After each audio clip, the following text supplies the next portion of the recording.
জানিয়ে দেব news update Bangla সংবাদ।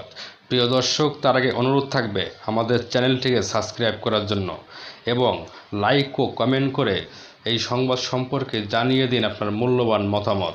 আগামী বাংলাদেশ গড়বে বাংলাদেশ ইসলামী ছাত্র শিবির, এমন মন্তব্য করেছেন সংগঠনটির সাবেক কেন্দ্রীয় সভাপতি ও বাংলাদেশ জামায়াতে ইসলামী ঢাকা মহানগরী উত্তর শাখার সেক্রেটারি ডক্টর ২ নং ওয়ার্ড কমিটি সেন্টারে অডিটোরিয়ামে ছাত্র শিবির ঢাকা মহানগর পশ্চিম শাখার কর্মীদের প্রধান বক্তব্য হিসেবে মন্তব্য এই সভাপতি বলেন, আগামী বাংলাদেশ গড়বে এই ছাত্র শিবির। দেশ রাষ্ট্র সংস্কার হতে পারে এই কর্মী ভাইদের হাত ধরে। কেন্দ্রীয় কার্যকারী পরিষদের সদস্য ও ঢাকা মহানগর পশ্চিমা শাখার সভাপতি এইচ.এম. সালাউদ্দিন মাহমুদের সভাপতিত্বে ও শাখা সেক্রেটারি হাফেজ আবু তাহেরের সঞ্চালনায় অনুষ্ঠানটি উদ্বোধন করেন ছাত্র শিবিরের আমানুল্লাহ আমান। প্রোগ্রামে প্রধান অতিথি হিসেবে উপস্থিত ছিলেন ছাত্র শিবিরের কেন্দ্রীয় সভাপতি মঞ্জুরুল ইসলাম।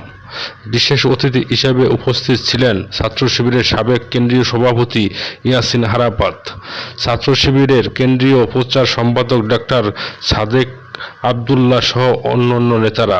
প্রধান অতিথির বক্তব্যে মঞ্জুরুল ইসলাম বলেন, যেভাবে আমাদেরকে জুলুম, নির্যাতন, আগ্রাসন চালিয়ে ধ্বংস করার চেষ্টা করা হয়েছে, আমাদের বিশ্বাসকে ধ্বংস করার চেষ্টা করা হয়েছে, আমাদের মূল্যবোধকে ধ্বংস করার চেষ্টা করা হয়েছে, আমাদের নীতি নৈতিকতার চর্চার জায়গাগুলো বিগত দুঃশাসনে লঙ্ঘিত হয়েছে। আমরা যদি কোরআনের শিক্ষা থেকে দূরে চলে যাই তাহলে আমরা ক্ষতিগ্রস্ত হব। রাসূলের সেই হাদিস মনে রাখতে হবে, যদি তোমরা দুইটি জিনিসকে আঁকড়ে ধরো, এটি হলো আল্লাহর কিতাব ও রাসূলের হাদিস, তবে তোমরা কোনোদিন পথ ভোলা হবে না।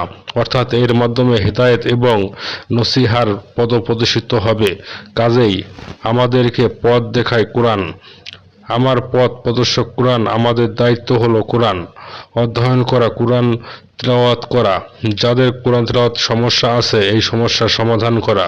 তিনি বলেন, আমরা দেখেছি ২০০৯ সালে চোখের সামনে পিলখানায় এদেশের সূর্য সন্তানদের নির্মমভাবে গুলি করে হত্যা করা হয়েছে। আমরা দেখেছি শাপলা চত্বরে নিরীহ ছাত্রদেরকে কিভাবে হত্যা করা হয়েছে। আমরা যদি দক্ষ ও যোগ্য হয়ে জাতির আকাঙ্ক্ষা পূরণ করতে না পারি তাহলে এই পিলখানা হত্যা, শাপলা চত্বর হত্যা, ব্যাংক কেলেঙ্কারি থেকে শুরু করে শিক্ষা ব্যবস্থা ধ্বংস, কালচার ধ্বংস করে দেওয়া হবে এবং আমরা এর সমাধান খুঁজে পাব না। আজকে যারা কর্মীরা তারাই সেই ভূমিকা রাখবে। সেই আহ্বান রইল আপনাদের প্রতি।